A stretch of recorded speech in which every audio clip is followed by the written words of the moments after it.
जय श्री कृष्णा। आज आपको इस वीडियो में बताएंगे साल 2024 में चैत मास के कृष्ण पक्ष की एकादशी का व्रत किस दिन रखा जाएगा, पूजा व पारण का शुभ मुहूर्त क्या रहेगा, पूजा विधि के बारे में और साथ ही इस दिन के कुछ विशेष उपायों के बारे में।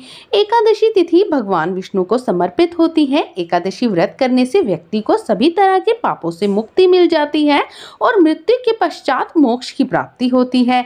इस दिन विधि विधान से भगवान विष्णु जी की पूजा अर्चना की जाती है और चैत मास के कृष्ण पक्ष में पड़ने वाली एकादशी को पाप मोचनी एकादशी के नाम से जाना जाता है।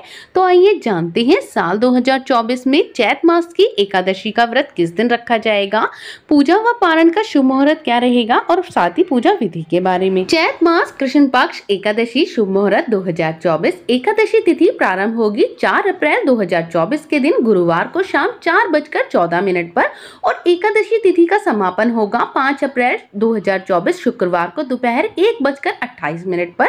तो सूर्यदेव व्यापनी के अनुसार शुद्ध रूप से जो हमें समय प्राप्त हो रहा है वह 5 अप्रैल 2024 के दिन शुक्रवार को प्राप्त हो रहा है। तो इसीलिए 5 अप्रैल को एकादशी का व्रत धारण किया जाएगा और एकादशी व्रत के नियम दसवीं तिथि से ही लागू हो जाते हैं। तो इसीलिए दसवीं तिथि के नियम लागू 4 अप्रैल से होंगे और 5 अप्रैल को आप व्रत धारण करेंगे और 6 अप्रैल को आप व्रत का पारण करेंगे, क्योंकि पारण हमेशा द्वादशी तिथि को ही होता है और पारण हरिवासर की समाप्ति के बाद ही होता है।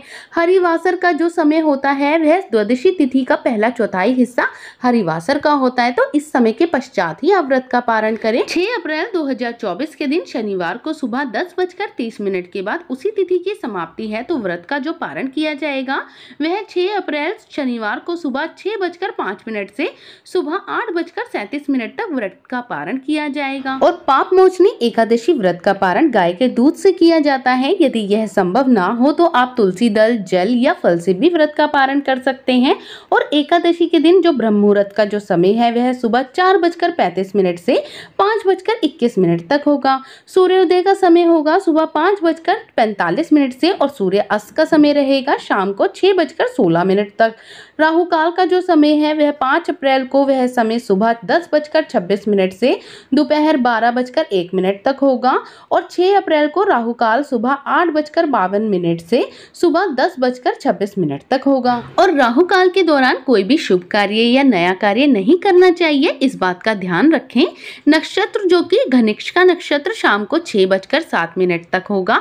उसके बाद शतभिषा नक्षत्र योग है जो कि एकादशी तिथि के दिन साध्य योग होगा जो कि सुबह 9:56 तक रहेगा। उसके बाद शुभ योग होगा। और इन सभी मुहूर्तों का ध्यान रखते हुए भगवान कृष्ण की, भगवान विष्णु जी की पूजा करें, विष्णु सहस्त्र नाम पाठ का जाप करें, भगवान जी की आरती करें और उनकी कथा भी इस दिन जरूर सुने। तो जानकारी आपको अच्छी लगी हो तो वीडियो को लाइक कर लीजिए और चैनल को सब्सक्राइब कर लीजिए।